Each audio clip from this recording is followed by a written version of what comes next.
V Slovenijo se je svetovnega prvenstva v hokeju vrnila slovenska reprezentanca. Komentar dneva, Nejc Jemec.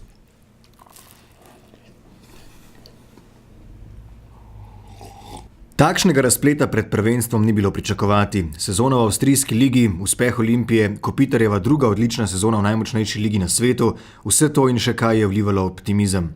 Pa ni šlo. Nastope naših lahko označimo za slabe. Izpad v nižji kakovostni razred je upravičen. Vprašanje, ki se postavlja, je, ali je to realnost slovenskega hokeja.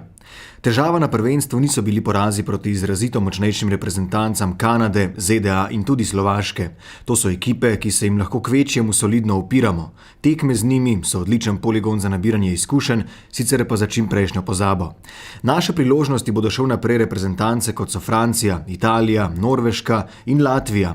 Na tekmi proti slednjim se je našim zalomilo, bolje zmračilo. Kje natančno, ne ve nihče, kar je zaskrbljujoče.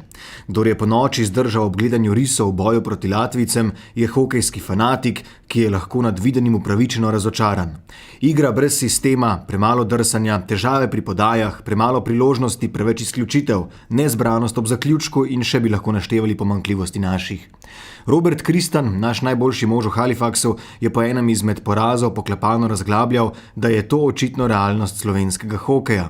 Vratarja je razumeti, razočaranje je moralo biti res veliko. Pa vseeno, najlažje je reči, da je to, da bolje ne zmoremo. Težje je potegniti prave poteze, za začetek poiskati razloge za blede predstave, nato izbrati selektorja, ki bo znal sestaviti reprezentanco in peterke s kemijo.